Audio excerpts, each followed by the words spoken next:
No one wants to be in a fixative program. Barry, you need training. I've been here 3 years, I know what I'm doing. Yeah. It's seen as a punishment, right? Yeah. Then that person is the one that's like, well, it's not like that in the real world, is it? Yeah, and they're the ones who also have the most amount of excuses as to why role play isn't their thing. That's it. I wouldn't have said that in a real call, obviously. Yeah. It either feels like punishment or it feels like humiliation. That's it. But Yeah. it gets associated with negative energy.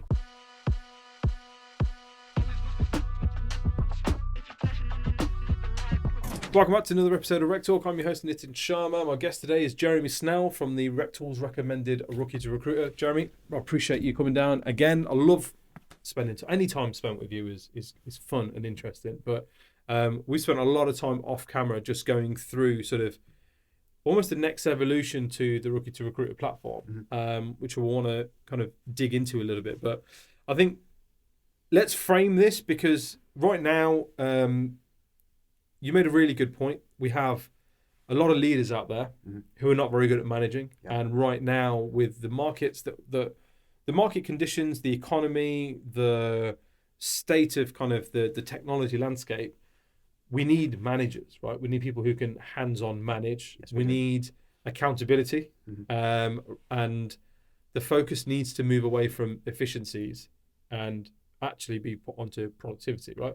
And there's a big difference between the two. So I'm going to throw the ball over to you. Let's kick this off with kind of, because you've created obviously the next evolution to the Rookie2Recruiter platform, which is effectively an accountability framework where someone, no matter what stage you are as a recruiter, you've got something that is going to frame your week and your activities within that week and teach you and show you things that you should be doing rather than sitting and procrastinating and going, oh shit, what do I do now?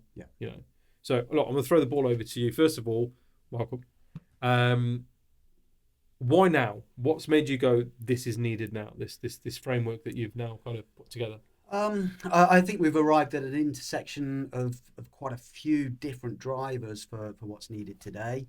One, obviously, business is tougher now than it probably has been since pre-pandemic, and there are still recruitment businesses who are only really becoming aware now at the level of skills required today to be able to do simple things such as business development, sales, networking, and client development. When the economy was good, when times were prime, business really rolled towards people far more than they probably realised, and what they thought was selling was probably things like agreeing terms and negotiating. So I think the realisation now as to what the real marketplace is has hit home. The second is every hour that goes by, like literally every 60 minutes, the amount of content that gets generated on LinkedIn, on blogs, in podcasts, yours, mine, there's so much content out there that you could spend your life consuming content seeking the answer to the problem without actually doing anything to fix the problem. And what people, this is my opinion, right? It's a professional opinion. But what I think that people need more than they need content is context. So I've shifted how I consider Rookie2Recruiter. Initially, Rookie2Recruiter was a content library of training to help people to get good at the job.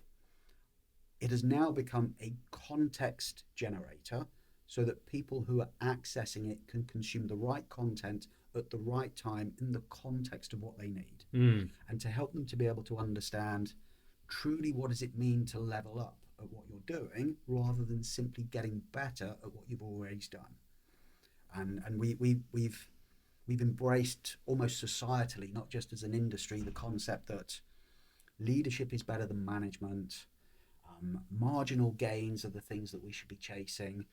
Why chase a 1% improvement in something when you could identify a leap forward of improving by 10 or 20% by shifting a strategy or changing a tactic or starting to become more aware of? It comes down to the fundamental issue, which is you don't know what you don't know, right? Correct.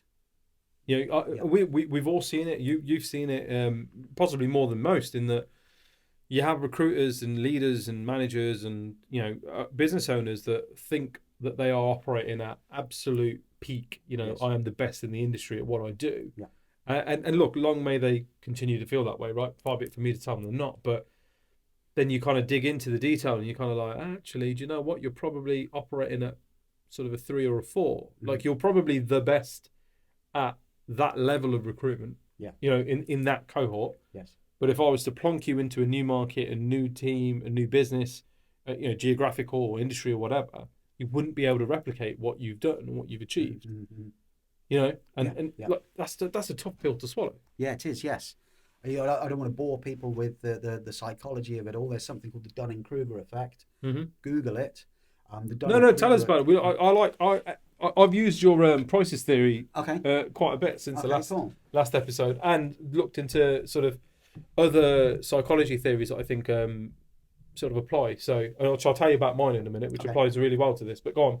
So the Dunning-Krueger effect says if you have a limited amount of knowledge on a subject, you have an overinflated opinion as to how good you are at that thing. Yes. So, for example, 68% of people who hold a driving license in the UK believe they are an above-average driver because their data set is small, and no one would like to think that they are anything apart from above average. You're never going to rank yourself as below average at something unless you really know that you're not. Correct. You know what I mean? Based on a metric of something. Yes. Yeah. And the data set that we use, we start with self, we then compare self with known data. So if I think about my driving and then I think about my mother's driving, I then decide, well, I'm better than her. And therefore, So therefore, already I'm in the top 50%. Yeah. So when there is a small data set or there is a small amount of knowledge on a subject, we create an overinflation.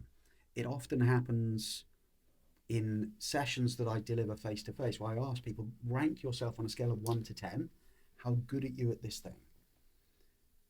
And there is a comfort in picking 7. Yes. People like a 7, right? 7 feels, it doesn't feel big-headed. It's a good middle of the road number. Yeah. I'm not a dick. I'm better than this half, but you know, I'm certainly not below the 5. I'm better than a 6. Can't be. If I say I'm an 8, people can be like, "Oh, really?" You know, 6. I've been doing this for 3 years, so being a 6 sounds a bit low. 7, so 7's a happy ground. 8, sticking a neck out, and then as we start to look at the context of where they're at, the results that are being generated, the processes being followed, a tactic, an idea, I don't know, a script or a checklist. Let's recalibrate again. Where are we now? Over the course of the session, calibrations start to drop. I was an 8, I'm now a 6. But they are now a lower score based upon an awareness of something they didn't know that helps them to be more knowledgeable. They now know more, but now that they've become more aware of the things that they didn't know, they now know there must be things they don't know that have yet to arrive on the list of things that I know I don't know. There's that matrix, isn't there? It's sort of, I'll have to find it out, but it's the kind of, you know, it's a competency matrix, and it's sort of like, you know, you're like kind of unknowingly incompetent. It's unconsciously incompetent. Right, that's it. Yeah. My daughter's just started driving. She's watched me drive. She's watched my wife drive. She thinks, well, it's just a stick in the middle and there's only 3 pedals and that's like a go-kart. What's the problem with it? Unconscious incompetence. Got in the car for the first time, start the engine, go to pull off. Right. Yeah. Conscious incompetence. Yeah. Start having some lessons. Conscious competence, really thinking about it, tongue sticking out. Turn the radio down, right? That conscious competence zone. That conscious competence zone is a long zone to be in. Yeah. You know, it's going to take hours of driving lessons for her to be able to head towards. You'll get to that bit very quickly, won't you? Yes. But then you're not stuck there, but you're there for a while. Yes. And you can plateau at conscious competence and be so used to doing what you've always done, like that's how I've always written adverts, that's how I've always generated leads, that's how I've always opened sales calls, that you actually go back to being unconsciously incompetent because you have now on autopilot stopped moving through the conscious competence zone to get to the unconscious competence. And when you arrive at unconscious competence, you then are on the journey to mastery.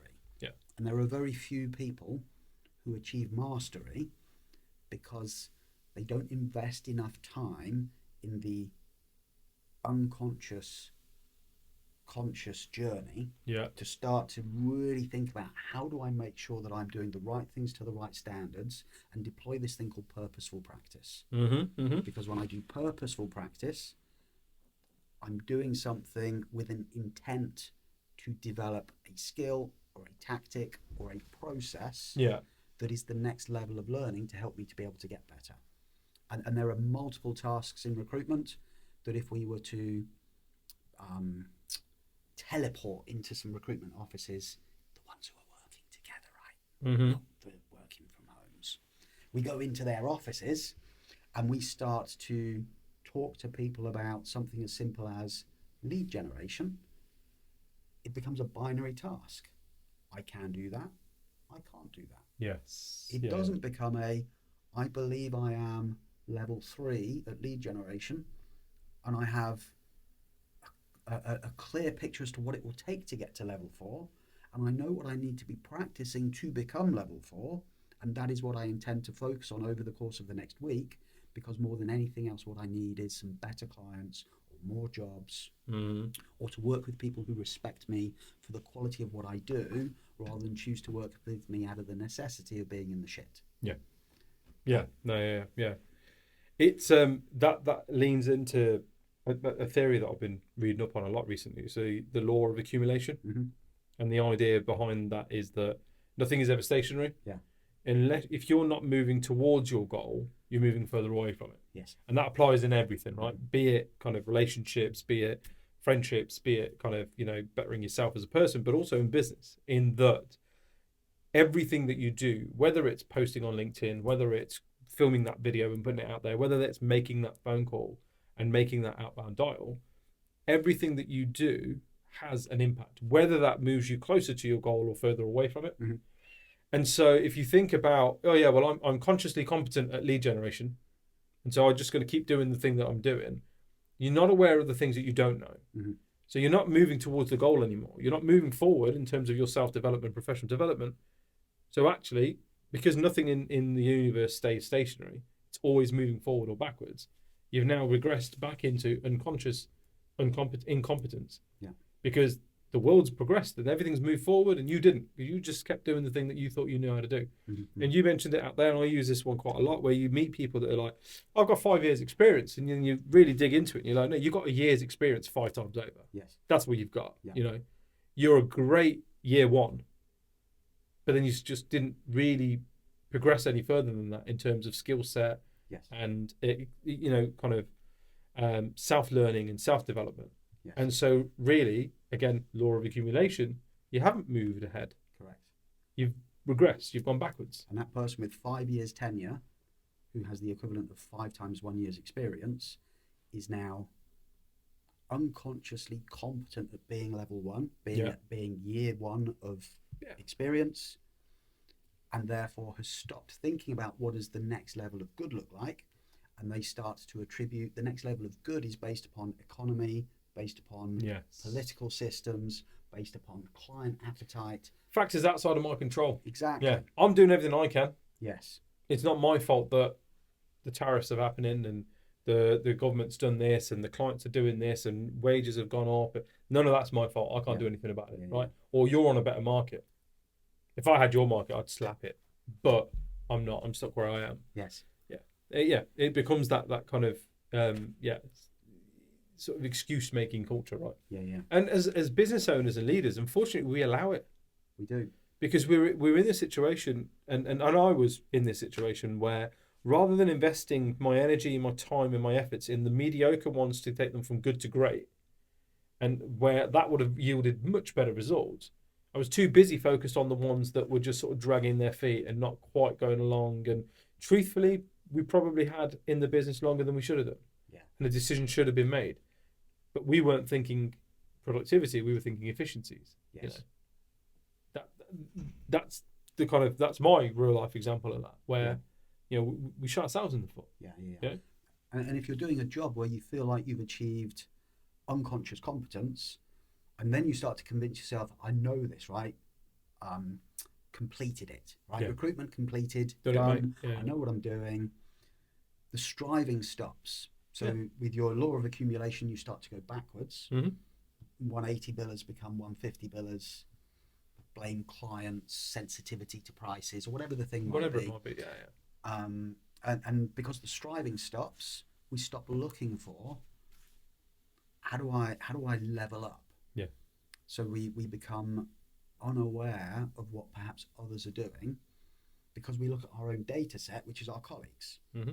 And you end up with a community of, and I'm going to do, for those of you who are just listening, I'll do the speech mark things like the bunny rabbits with my fingers.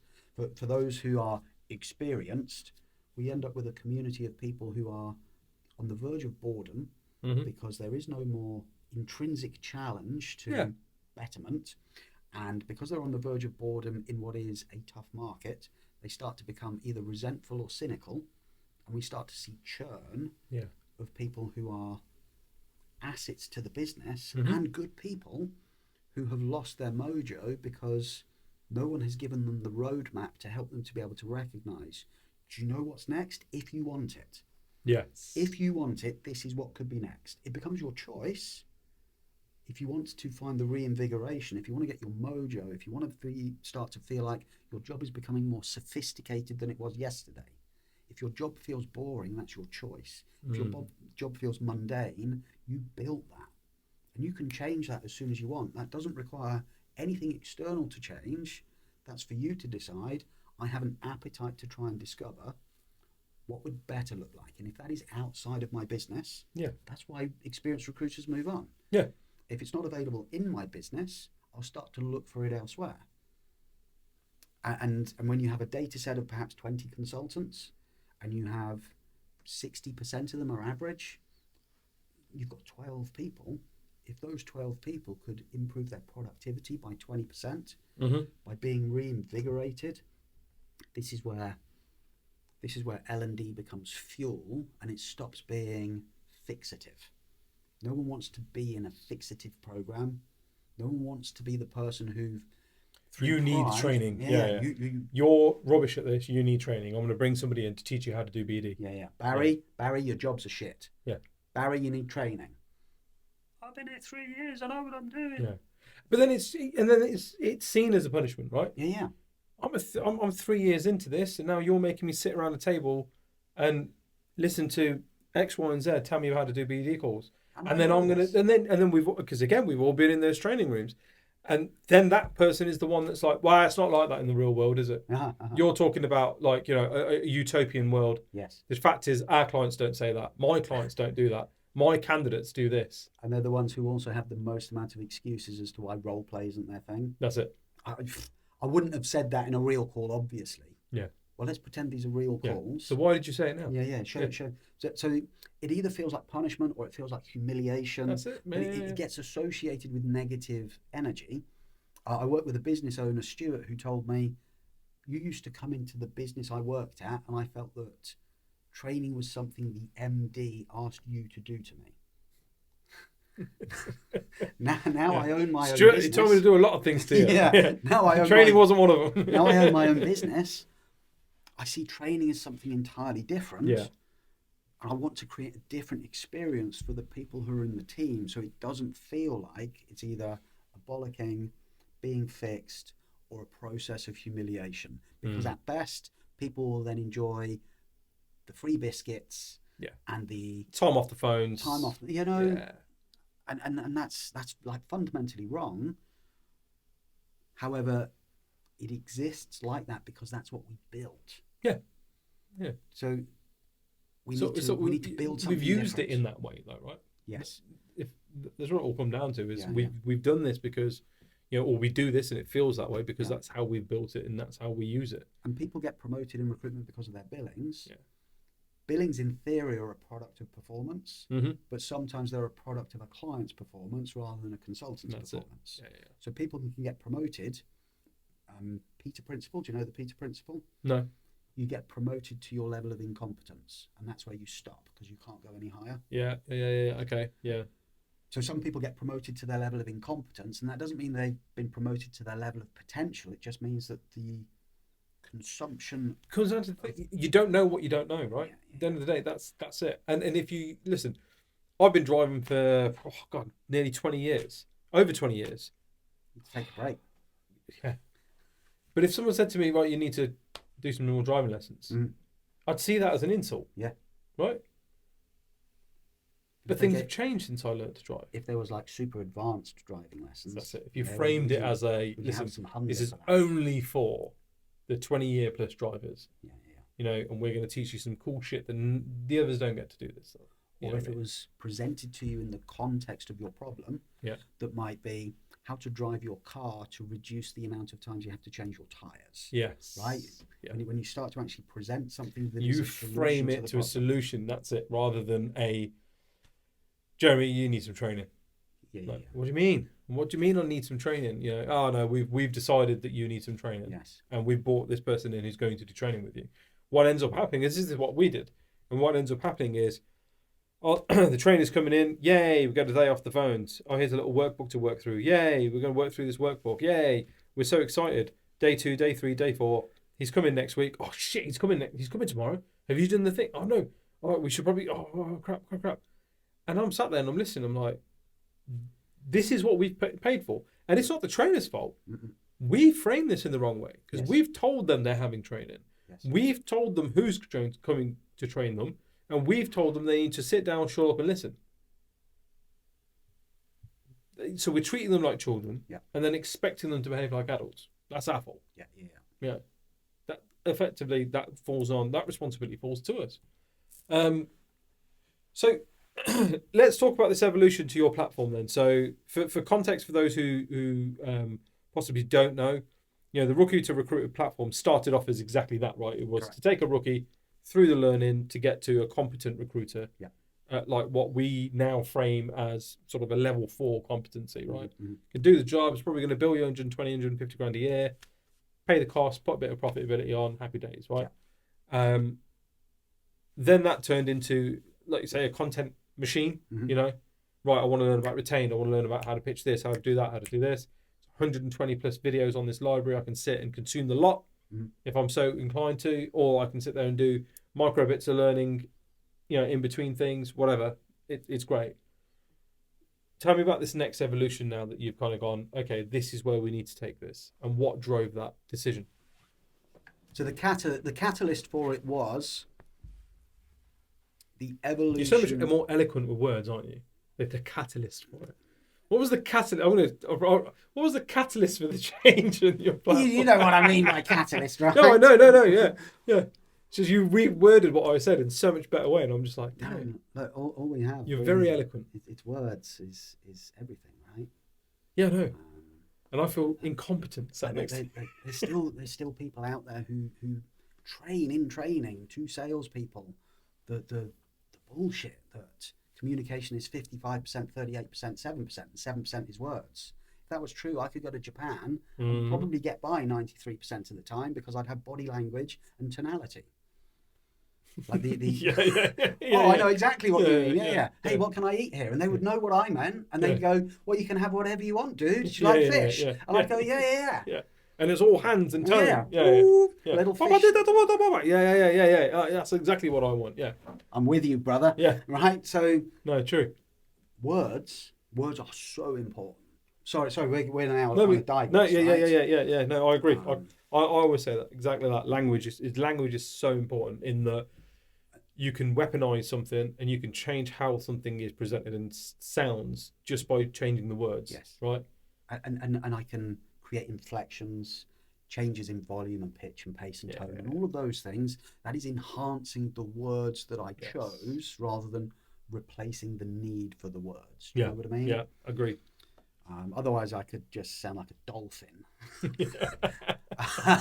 the guy who published, there was someone who published the paper, which was 55-38-7. 55% body language, 38% tone, 7% words.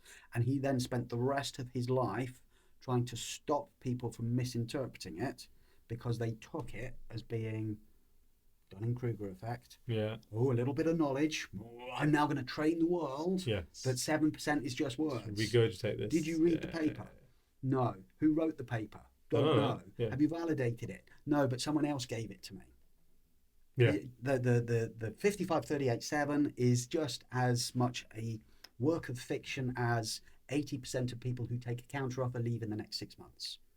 It gets said a lot. Where did you get that from? Oh, it was given to me. Where did they get it from? They got it from their dad. Yeah. Where did they get it from? They got it from their dad. Where did they get it from? They Somebody got it from at their Hayes. grandma. Yeah. Yeah, they got it from Michael Page himself. Yeah. Oh, okay. So it's either really old Yeah. or somehow This is just there's hearsay. been some embellishments. You hear something, you like the sound of it. I want to repeat that. That sounds Yes. great. Yeah. So I'm a big fan of words. And back to your original question. Yes. So the catalyst, right? Yes. The catalyst for this thing was people kept coming back to Rookie2Recruiter saying, what can we do next? What can we do next, right? They've done that.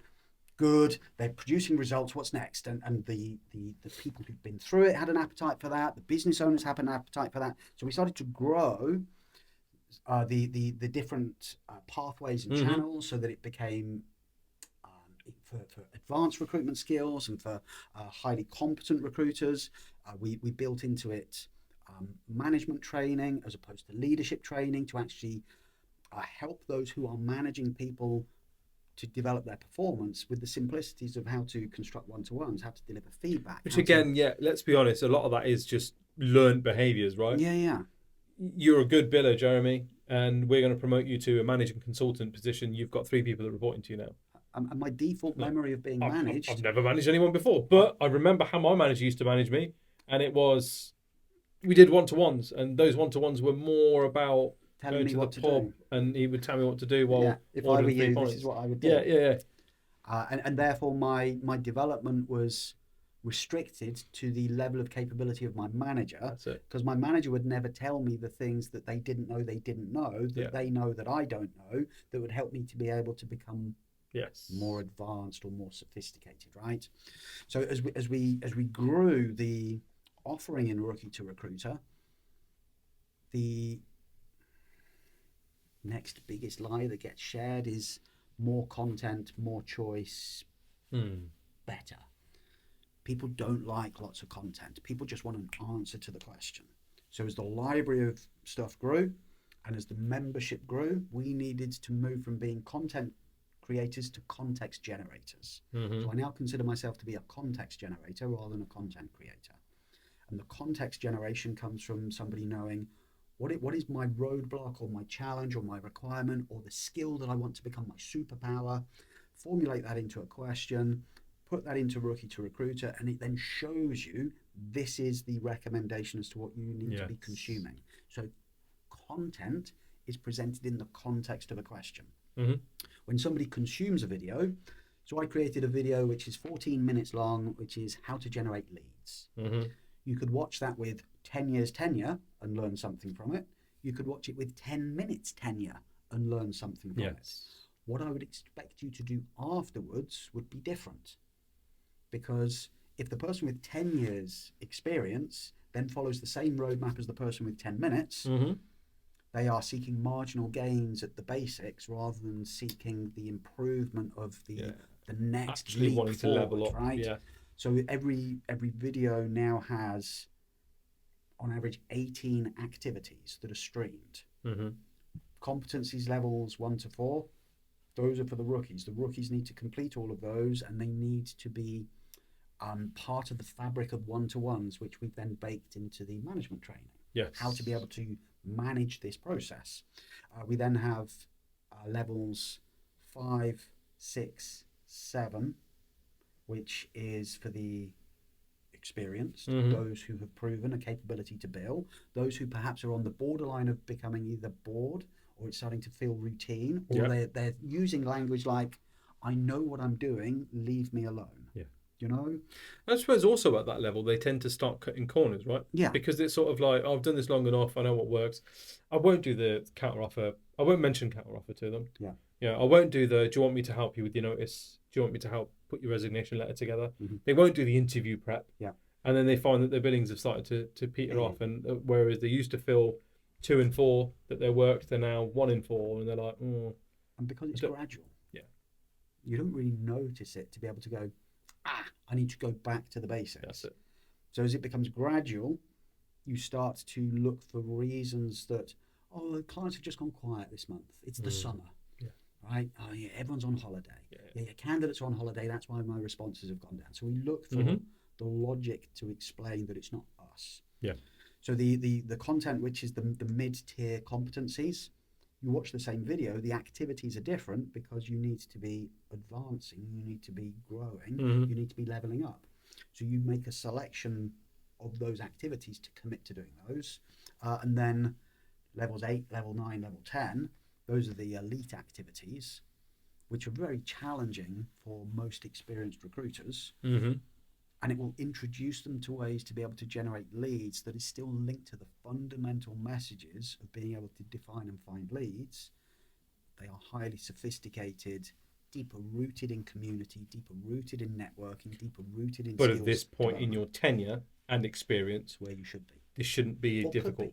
could This shouldn't be difficult for you Correct. to do, because you've created the foundation and the building blocks, and you've kind of you've done everything in the right manner to get to that point. And it should feel like you are now back in a zone of conscious competence. Yes. Because you're now having to think fundamentally about how do I now do this with more consistency so it becomes part of the wireframe of my future identity. Yeah. That for me, you combine those two things together.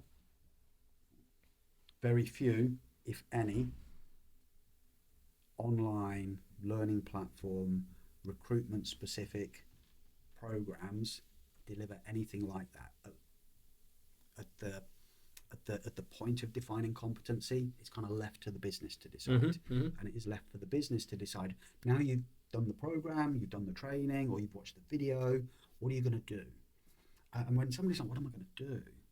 I'm just going to try and generate more leads. Well, what does that look like as an activity? How do I spot you? How do I make sure that I'm supporting you effectively, that you're allocating the time in your calendar to do it? And what should we talk about to help to be able to reinforce the behavioral learning that takes place so that you start to develop the competencies that brings you the productivity that you desired rather than I put upon you. And that's adults talking to adults. I think the key for me is this, or the bit that draws me to this is the fact that, when we said this at the start, it's the accountability framework, right? This isn't just you've done some learning, now go and do it. Yeah. And then as soon as you hit a brick wall, or as soon as you get the first rejection, do you know what, just default back to it. Right. This is, and we've all had it as recruiters, where you sit there and you're like, okay, my jobs are drying up. I've done this. What else should I try? I don't know what else to do. Yeah. And what you've created, certainly for the rookies to start off with, is here's a load of different things that you should be doing on a daily basis. That takes half an hour. That's an hour's worth of thing. Here's how, okay, we're going to do lead generation activities. Well, here's 15 different ways to do that. Yes. Now get on with it and do it, and keep coming back to this and use this to framework your week. Because then when you're ready to, there's more that you need to be doing. Yeah. And you can only really do that stuff until you start doing the basics right. Yes. And what we consider to be what is truly the basics. Not just, we need to go back to basics, hit the phones. Right, brilliant. So you've dragged everyone back into the office. Yeah. Now you want them all to hit the phones. They don't know what to say. They don't know who to say it to. So they watch a few videos and they know how to, do a disruptive phone call to go, this is a cold call, can I have 30 seconds? Yeah, go on then. Yeah. Got any jobs? Yeah. How often do you use agencies? What's your favourite colour? Yeah. Are you hiring or... Yeah. The hanging or is the best question in the world, isn't it? Yeah. It shows the least amount of thought as to what is the purpose of this. Yeah. The purpose wasn't to get their attention with some kind of ruse. The purpose was to be able to move the needle on a relationship, to be able to start to create a roadmap to doing business, or be able to qualify them out and go, do you know what? Yeah. You ain't right for me, or I ain't right for you. But at this stage, rather than persevering with trying to make friends with someone who'll never spend money. But I think this comes down to KPIs as well, though, right? Yeah. Because we keep KPIing on like activity and output, right? I want 4 vacancies a week. So if I want 4 vacancies a week out of my guys, then of course they're going to just pick up anything they possibly can get their hands on to tick the box to say, I got my 4 vacancies a week. But they're now doing something out of compliance for you. Exactly. Rather than commitment to self. Yeah. And KPIs are a beautiful thing. they need to be wielded correctly and used in a way to be able to, again, fuel and inspire, not police and beat. Yeah, Exactly. yeah, Exactly. absolutely. Yeah. I remember having this conversation with my old business partner and sort of positioning that perhaps we should have KPIs that are individually catered to the strengths and the weaknesses of the people in our team. Yeah. For real. And I was like, that's ridiculous. And I was like, is it? It kind of makes a lot of sense to me. Yeah, me too. I don't understand why. And then we kind of fast forward where we are now, and that the forward thinking businesses that I'm aware of and I'm working alongside and working with, that's what they're doing. Yeah. These people are really good at this sort of stuff, so we're going to KPI them on more of this, less of this. You know. I would expect that Saka has got different KPIs to Martinelli. Yeah. Right. They play in equal positions on the pitch. Yeah. They play for the same team. They have the same purpose. Mm-hmm. But I would expect to have different KPIs, both in terms of training and practice regimes, and then what's expected of them on the pitch. Mm-hmm. If you treat them as being the same, you'll let one of them down. Yeah, very true. And we see it in motor racing. The trouble that Red Bull are having because they built a car for Max Verstappen, and they now can't find a driver who can drive the second car because it's built for Max. Yeah. And they've now gone through 3 drivers, and they're now slipping down the constructors table because they're not being agile enough. Yeah. Listen to me, I should be the CEO of Red Bull, right? What Do am I it, doing? fine. Running Rookie to Recruiter. I'm going to phone Christian right now. It's easy to be on the outside and to criticise what goes on the inside, of course right? it is. We all do it, right? We all do it with everything. But I think there's a lesson within that, though. Yeah. That recruitment business owners need to do that. Yes, they do. Do you know what? Take the name off your business for a minute and look at it objectively and go, if this was somebody else's business, what would I be saying to them? What about this? What about if we got together 6 recruitment business owners and we got them to all switch chairs with each other to do an assessment of their peer? Yes, you've just come in to run this business. Spin them What do you like, think? Spin them like the chamber in a pistol. Yeah. Right, and they just randomly get one of the other businesses. You have 1 week to write a report, strengths, weaknesses, aspirations, and perception of results. Yeah. Right, and let's go do I wonder how many would sign up to that. Hey, if you're listening and you're interested, reach out. We'll do that. That'd be really interesting. I would facilitate that. Yeah. I would love to see that happen, because I do think, just that whole idea of you remove the emotional attachment and the sentiment. Yeah. And you start to look at things. You give some real insights. Mm-hmm. I can tell you the number of times I've given great advice to, my closest pals and their businesses, and then sort of sat there afterwards and been like, "What the fuck am I doing? Like, I need to do that. Actually, that's a really giving away all this gold, and I didn't even think about it for myself." It's why people pay me to come into their business. Yes. The meeting that I had yesterday, he said, it is so much more probable that you coming in as a cold, external person, as a different voice, you will change the behaviours of these 4 people than I'm likely to do as the business owner who's worked with them for the last 3 years. Yeah. And there's an element of abdication, but also I think there is something in that which is some humility that it's it is, but there's also a kind of it's the human psychology element that I think business owners are really struggling with right now, right? This was the theory I was referring to earlier. It's called the sunk cost fallacy. And we all do it. We've all done it. You ever watched a film on Netflix, got halfway through it, and thought, this is shit, but I'm going to finish watching it because I've already sunk this much time and energy into it. Do you know what I mean? Like, I do. Yeah. I mean, this would be stupid if I just turn it off now. It might get better. Let me just see, right? And knowing it's going to be shit, right? I have bailed out on some proper shit, though. Yeah. But I watched all of Lost, right? And I regret that part of my life more than anything else in my time on the planet, right? I watched to the end because I thought it must have some kind of proper... But people do it at university. Oh, how's the first year of uni going? Yeah, not that great, actually. Shit, I picked the wrong course. Cool, what are you going to do next year then? Year 2 and 3? Yeah. Because I like hanging out with Gary. And I've sunk a year into it. It'd be stupid to. I'll be an idiot to do that. Relationships. We do it in relationships. We do it with staff. Yeah, I see that. We a do lot it with too. staff. I should have let this guy go ages ago, but like I've already put 6 months worth of training into him. I don't want to like he might be able to. There's a glimmer. Yeah, and it's this sunk cost fallacy where you're like, because of the investment of time, energy, effort, money, whatever you've put in, you don't want to accept that that's gone, that's sunk, that's wasted, and you need to make a right call. Yeah. And so you have these people that are running their recruitment businesses now being like, I know I need to change something, but I can't pivot, I can't do that, I can't. Yes. Why not? Because we've done it this way for so long, and like, you know, it's not that we've always done it this way. It's that I know I need to, but I just can't bring myself to do it. To pull that plug and go, okay, now's the time to do something different. You know, and that's I think that's a big part of why recruitment businesses that are struggling right now are sort of stuck in this limbo period. They just don't want to accept the fact that we're in July. Everything I've done so far this year has been a waste of time. Yes. Because it's a different world now. As in the transactional stuff that I was doing, where send out a mail shot, I picked up 4 vacancies, you know, isn't working anymore. That's not coming to me. Yeah. And, you know, yes, Mr. Client, our fees are 25%. Yeah, okay, because we're really desperate. You know, that's not happening and working anymore. But I've spent 7 months chasing that high and it hasn't worked. And now I need to accept that. And I can't bring myself to. You know what I mean? Yeah. And this is when they start going about the market will bounce back. Yeah.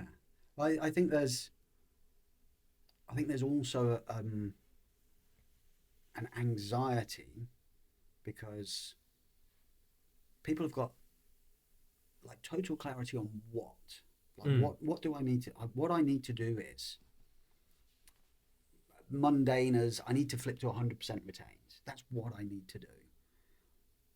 Clarity disappears when it becomes how. How do I do that? Because if you look at all of the content you can consume on it, 80% of content is this is what you should do. This is what you need to do. This is why you should do it. This is what you need to do. This is why you should do it.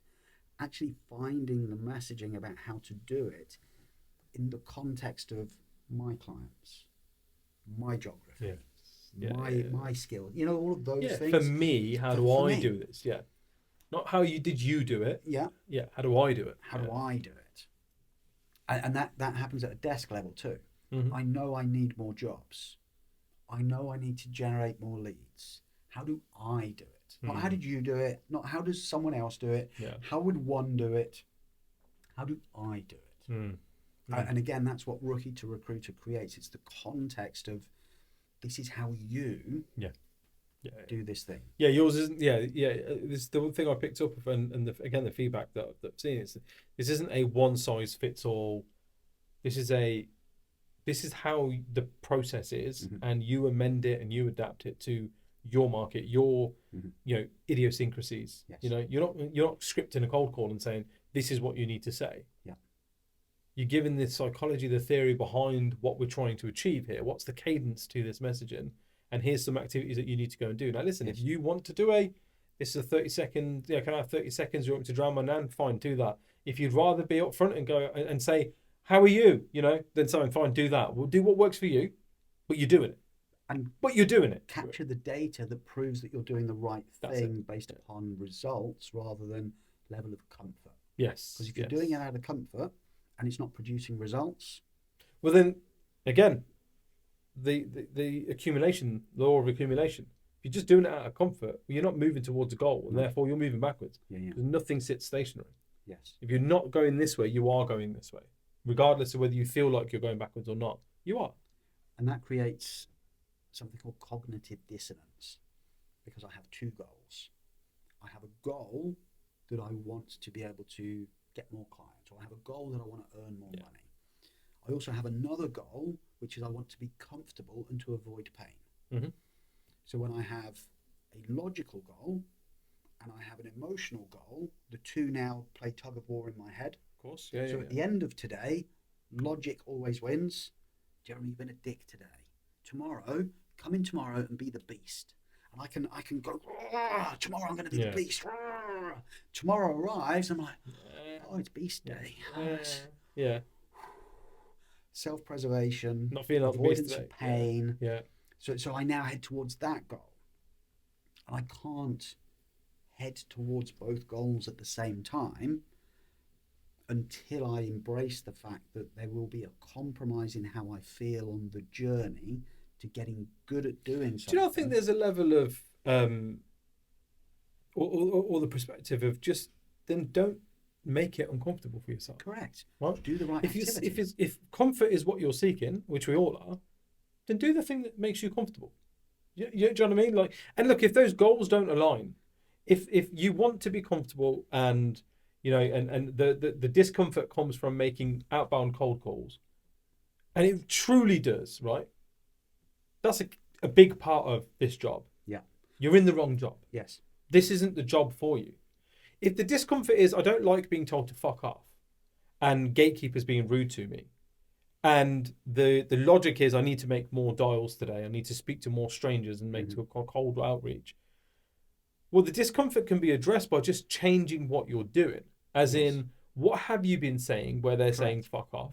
And actually just change the goal and the outcome that you're looking for. Because you're not going to pick up a vacancy off a cold call. What you are going to do is learn something new from that person, be it the gatekeeper or if you get through, that you didn't know before you made that dial. And that's a success and that's a win. So let's chalk that up to moving forward and move on to the next one, because that's not uncomfortable and that didn't feel painful. Do you know what I mean? But then we're achieving both goals, right? Yeah. We find a new way to package something with greater comfort rather than feeling as though there is a duality of there is this or there is this, and the two can't live in the same world. No. And again, that comes from being more aware of what is it that I'm doing, what is serving me, what's not serving me, what are the other options that I have available to me. And if I look at the people who are around me and they're not presenting me with those options, where do I find those options? And that comes back to plugging a little here, but the fact that each of those videos that sits inside Rookie2Recruiter, there's 18 activities that are all designed to generate the outcome. You now have the ability to have more choice based upon whom you are, trying it on in terms of comfort, whilst also recognizing if it feels too comfortable, it's the wrong one. Find the one that introduces the level of discomfort that you can tolerate, so that you can start to create the new comfort zone. And as we keep creating, let's build that comfort zone out. You've got more space to play in there, right? Because that's effectively what we're trying to do. Yes. We're running out of things to do in this tiny little room. Let's get a bigger room. And most recruiters are in phone boxes trying to have a fist fight with their competitors. Which is like super hard. If you go to YouTube, there is a YouTube channel called Fist Fight in a Phone Box, and they actually put people into a phone box to box. And that's what an obscure reference as well. I love it. Fist fight in a phone box is not a great way to try and land a clean punch. No, I can imagine. Once again, mate, I've really, really enjoyed this. Well, good. I love spending time with you. You know that. For those of you who want to find out more about Recruiter, the platform, and about Jeremy, details will be in the description. Links to your LinkedIn profile, the platform, and everything else. Any closing thoughts? Anything you want to leave us with? Anything that any pearls of wisdom that you've picked up this year so far? Less so pearls of wisdom. I wouldn't be that grandiose with things. What I would say is we all have the opportunity to be better at what we do if we are willing to slow down enough to truly think about how good am I and how do I know. Because my opinion needs to have some evidence, and my evidence needs to be greater than my opinion. Does that make sense? Yes. Yeah. And then when I can find the evidence that allows me to be able to say with more confidence, this is where I am, I can then decide, do I wish to become better? If I'm comfortable being grade 6 at playing the piano, I know that 7 exists. But if I don't need 7 for my day-to-day needs of the enjoyment of playing the piano, why do it? Every skill in recruitment is exactly, it has grades, do you know? And if people were to just stop and write down what are the 5 most core tasks that you do in your job, and how would you rate yourself 1 to 10? 7 is cheating, so no 7s. And then based upon your answers, now decide what would evidence look like of 1, 5, and 10. And now based upon your cognition of 1, 5, and 10, are you really the number that you thought? Do you see what I mean? Yeah. And then you can decide, I know something that if I were to improve, it would have the most significant impact on what I do. And I think that's an activity the business owner should do as well, in terms of looking at their business as an operation and going, right, well, how would I rank this? Yes. You know? Yeah, me too. Yeah. I always say to people, like, look, would you buy your business? Yeah. Can I share one more story? Of course. I feel like we're winding up. No, This is now like a Motorhead song. No, of course. Yeah, please. Motorhead songs often make you think it's about to finish. And then we're back in again. Right? Yeah. So that's what we're doing. This Let's is do it. overkill. Yeah, let's do it. I just wanted to share that a tale of somebody who was on Rookie2Recruiter named Charlotte.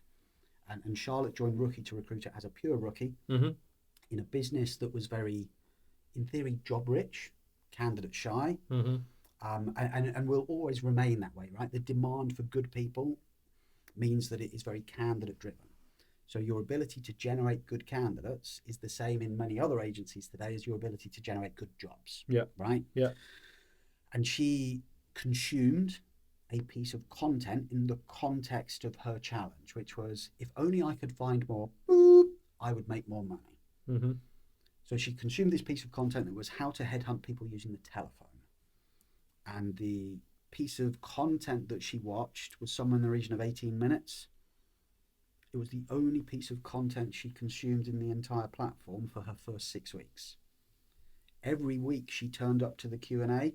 So I do a live Q&A and she would say, Jeremy, I have another question about telephone headhunting. Somebody said this. What could I change? You mentioned in the video the importance of pauses. Could you give me some examples of how I could use pauses more dynamically to keep people on the phone? She just stayed for 6 weeks on that one thing. Her boss then messaged me to say, in her first 2 months, she's done 7 self-generated placements. Every single candidate was generated through telephone headhunting. That's a 12-minute video. The video did fuck all. The video began the process. Does that make sense? Yeah. It was her commitment. It sparked the imagination, the thinking, the all. If I got good at that, everything else is noise. If I got good at that one thing. Yeah. But the rest of it was her, right? And then this hasn't worked. And rather than kicking a can down the road and being, oh, this is ridiculous. Yeah, it doesn't work in my market. She's gone back and gone, can you just help me with this bit? Actually, I've got a question around this bit. Yeah. This has happened and this, like, give me some more practical stuff. Go away, try it. Oh, that's working. Right, go back again. Yeah. Another stumbling block. That's her another small hurdle. She's living in conscious competence, knowingly. Yeah. Ironing in so much good stuff that she'll arrive at unconscious competence. Yeah. And now she could someone could say, Charlotte, could you headhunt that person for me? Yep. Sure, what's the number? Yeah. That's it. Yeah, that's the power of context. That is the power of standing still to practice one thing where you're moving forward knowing the purpose. That's it. And that's all of the power of everything that is baked into why I believe Rookie2Recruiter in the 31 years that I've been in recruitment is the best piece of work that I've ever done, and is the most valuable way for anyone who wants to be able to access how I think, how I approach things, how I develop people to help them to be able to scale a team in terms of productivity rather than scaling a team through headcount. I love that. That's the perfect place to finish. Nice. And we will wrap it up there. Guys, thank you for listening, watching, subscribing, doing all the cool shit that you guys do to keep me being able to call this a job. We are fast approaching 100,000 subscribers. So again, thank you very much. We'll see you again next week. New episodes drop every Wednesday and every Friday. From September, we'll be releasing 3 episodes a week, and that will be scaling up to 5 by the end of the year. So yeah, we'll see you again next time. Thank you very much. Jeremy. Thank you. Cheers. Appreciate that, man.